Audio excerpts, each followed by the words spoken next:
पहिल्यांदा या ठिकाणी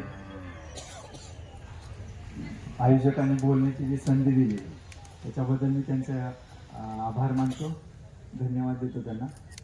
मंचावर सगळे उपस्थित आणि कार्यक्रमाला जमलेले थोडेच लोक, थोडीच आहेत, पण बदल करायला थोडीच लोकांची आवश्यकता असते, जास्त लोकांची गरज नसते।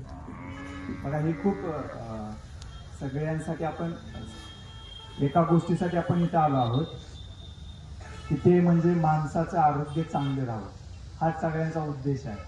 आणि त्या उद्देशाला घेऊन ही चळवळ उभी राहिली किंवा नैसर्गिक शेती, आणि ह्या मेन उभी का राहिली तर ह्याच्या पाठीमागं अध्यात्म आहे। हे बघा ना, सगळे अध्यात्मातले वेगवेगळे लोक या ठिकाणी आले की भंडारा त्या कराडकरांचे व्यसनमुक्ती संघ आहे, गुरुदेव श्री श्री रविशंकर यांचे आर्ट ऑफ लिव्हिंग फाउंडेशन आहे, वामनराव पै यांचं आहे। म्हणजे अध्यात्माशिवाय नैतिकता निर्माण होणार नाही, आणि नैतिकते जर असेल तरच आपण दुसऱ्यासाठी काय खायला घालतोय, आपण स्वतः काय खातोय याचा आपल्याला अवलोकन होईल। त्याच्यामुळे जास्तीत जास्त लोकांना अध्यात्माची फार गरज आहे असं मला वाटतं। किंवा ना बघा, अध्यात्मामध्ये जर चांगले विचार आले आणि बराच काळ चांगले विचार मनामध्ये रेंगाळले तरच आपण चांगली कृती करू शकतो, आणि कृती केली तरच अशा काही गोष्टी उभ्या राहतात की जे आता आपण पाहतोय तो। तर ही साधी आणि सोपी गोष्ट नाहीये, कारण नैसर्गिक गोष्टी करायला, त्या सगळ्या बनवायला खूप कष्ट पडत शेतकऱ्यांना, आणि ह्या गोष्टी मीही केलेल्या आहेत। त्याच्यामुळे मला माहिती आहे की चांगलं केलं तर त्याला विकलं जात नाही आणि जास्त काय ठेवू शकत नाही, अशा बऱ्याच त्याला समस्या आहेत। तर ह्या खूप कष्टातून केलेल्या गोष्टी आहेत, आणि त्याला खूप अध्यात्माची जोड असल्यामुळं ती पण व्यक्ती हार मानत नाहीत, म्हणजे एवढ्या जोरदारपणे ते करतात, त्यांच्या पाठीमागे खरंच अध्यात्माची शक्ती उभा आहे, आणि त्या शक्तीमुळे काय होते, ह्या गोष्टी ते करतात। तर या मोठ्या कार्याला सगळ्यांनी हातभार लावणं गरजेचं आहे। आणि आपण बघतोय की बऱ्याच अध्यात्मातल्या बरेच लोक याच्यासाठी काम करतायत, कृती करतायत, परंतु आपण बघतोय काळानुरूप तुकारामांच्या काळात, नंतर ज्ञानेश्वर आले, वेगवेगळे संत होऊन गेले, त्यांनी हेच ज्ञान सांगितलं आहे की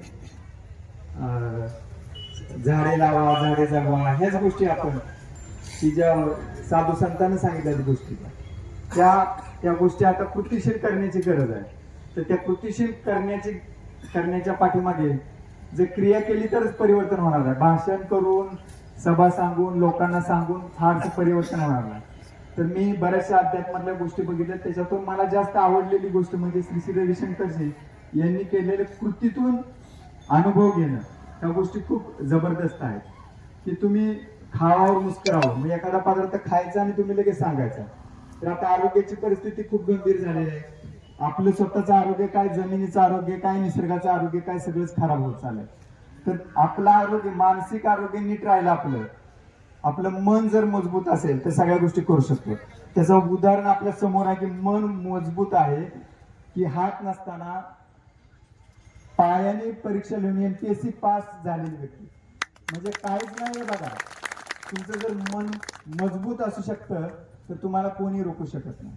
तर मनाची ताकद आणि ध्यानाची ताकद, त्या अनुभवण्याची गोष्ट, कृतीशील करण्याची गोष्ट श्री श्री रविशंकर जी आपल्यासाठी दिलेली आहे। तर बऱ्याच लोकांनी तो कोर्स केलेला आहे, तर त्यांनी फॉलोअप पण करावा। त्यांनी अनुभवलंय बऱ्याचशा गोष्टी की त्याचा फायदा काय होतो, कसा होतो, काय अनुभवलंय, खाल्लेलं आहे त्यांनी गोष्ट। आपल्याकडे म्हण आहे ना की गाढवाला गुळाची चव काय, म्हणजे चांगल्या गोष्टी खाऊन पण परत आपण त्याच गोष्टी करतो। त्यामुळे परत परत त्या गोष्टी मनावरती बिंबवण्याची गरज आहे की आपण त्या गोष्टी खरंच केल्या पाहिजे।